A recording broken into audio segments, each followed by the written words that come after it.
Hello guys, please like and subscribe. Ito nga pala ang Mommy, Sia, and Daphne's channel. Ito nga pala ang CR ng Robinsons Antipolo. So, bago ka makapasok dito, kailangan mo magbayad ng 20 pesos. Yun yung entrance fee ng CR nila. Charis! Pero, yes, yung CR na to is magbabayad ka talaga ng 20 pesos para makapasok ka. So, sa 20 pesos mo ay andun na yung ihi at pupo mo. Kung gusto mo magpupo at ganun din, kailangan mo na rin mag-retouch because this is the Robinsons launch. Ayan. So, pang social, diba? Launch. Launch yung basa. Ay, hindi ko alam kung tama ba yung pronounce ko. Ayan na rin. Selfie picture na rin kami. Selfie mirror. Ay, hindi. Picture, mirror selfie na rin. Yung ginawa namin. Ayan na nga at lumabas na nga kami. Ayan, naisipan namin na kumain muna sa Popeyes. Ayan, so nagpicture na rin si Ate Sia and si Ate Daphne para naman may souvenir. So, ayan nga habang nagpipicture kami, so in-insert ko na rin pala yung picture namin sa Popeyes kasi hindi na nga namin na-videohan kasi sobrang daming tao. At anyways guys, ayun na na nga kami magpicture dyan sa flower na yan. Tapos na rin kaming kumain and ito na nga kami, nandito kami sa Toys R Us. Ayan, dito sa Toys R Us guys, minsan lang kami pumunta dito ng mga anak ko kasi nga medyo mahal yung tokens nila dito. Parang 8 pieces for 50 pesos. Tama ba? Ay, hindi naka-promo pala sila. So, ayun, yun nga pala. So, dahil nga si kuya, yung tokens namin naubos kasi nahulog kinain ng machine. Alangan naman puntahan pa namin yung crew. Ang hirap. Ang daming tao, guys. Kaya hindi na lang kami nakisingit. And ito na lang pala yung natitira naming tokens. In-insert na lang namin dito. And ito na nga, tapos na rin kami dito pala mag-grocery. Not grocery, shopping sa department store. And sa Daiso. Pauwi na kami nito and plan namin na mag-withdraw sa ATM. Kaya lang, ending, umuwi na lang kami kasi sa sobrang daming tao talaga, ang haba ng pila. And ito na nga guys, umuwi na kami at nakaka-bad trip pa. Yung tricycle na sinakyan namin, alam niyo ba kung magkano singil sa amin? 80 pesos. Sabi ko hindi.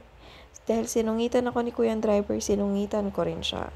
So sabi ko, hindi kuya 80 pesos, 70 pesos lang yung binabayad namin dito. Pasalamat nga po kayo kasi nagdagdag pa ako ng 5 pesos talaga. O, 'di ba? So, gusto niya talaga 80 pesos. But anyways, guys, mag-unbox tayo kung ano yung mga pinamili namin sa Robinsons. For 5 hours na kami na nasa Robinson. 5 hours, less than 5 hours nga, mga 3 hours lang. So, unahin natin ang Daiso Japan. So, yung pinili nga pala namin dito, bumili ako ng lunchbox. Buy one, take one kasi siya. Dahil si Ate Zia and si Ate Daphne, gusto nila na magbabaon na sila ng rice na may ulam. And bumili din kami ng laruan. Kasi sabi ni Ate Zia, nakita niya sa TikTok yung laro na to. And sabi niya lalaroin namin kapag may free time. Ayan. So, tinry nga namin na laruin. And so far naman, maganda siyang laruin. Nakakatawa. And yung susunod nga pala guys is yung Robinson Department Store na binili namin. So mag-unbox na kami.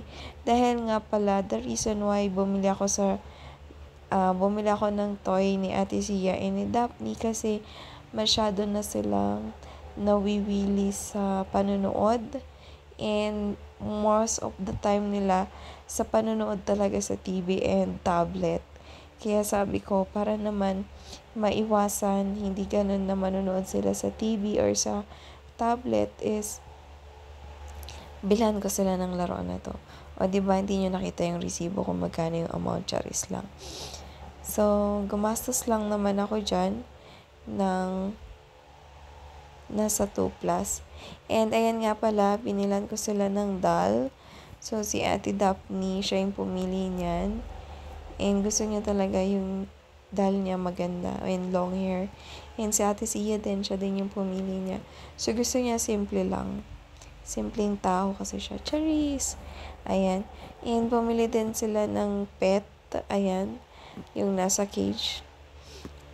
Ayan. Medyo pricey din siya. Pero once in a while lang naman ko sila bibigyan. And treat ko na rin para sa kanila.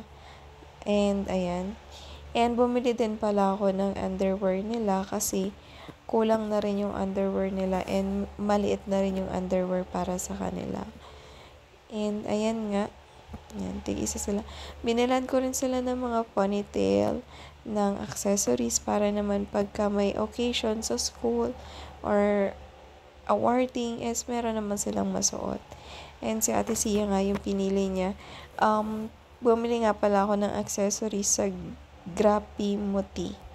Grapimuti, BFF ano siya, accessories. So, earrings and necklace yan. So, kay Daphne, crown kasi mahilig siya sa princess. Si Zia, pinili niya is heart shape kasi nga, sabi niya, she have a good heart. Ayan. So, that's a BFF partner friendship. Ayan. So, dahil sabi ko sa kanila, they are best friends. Kaya, binilhan ko sila ng accessories. And ayaw pa nga ipakabit ni Daphne yung earrings kasi masakit daw. Yan nga pala guys, like and subscribe.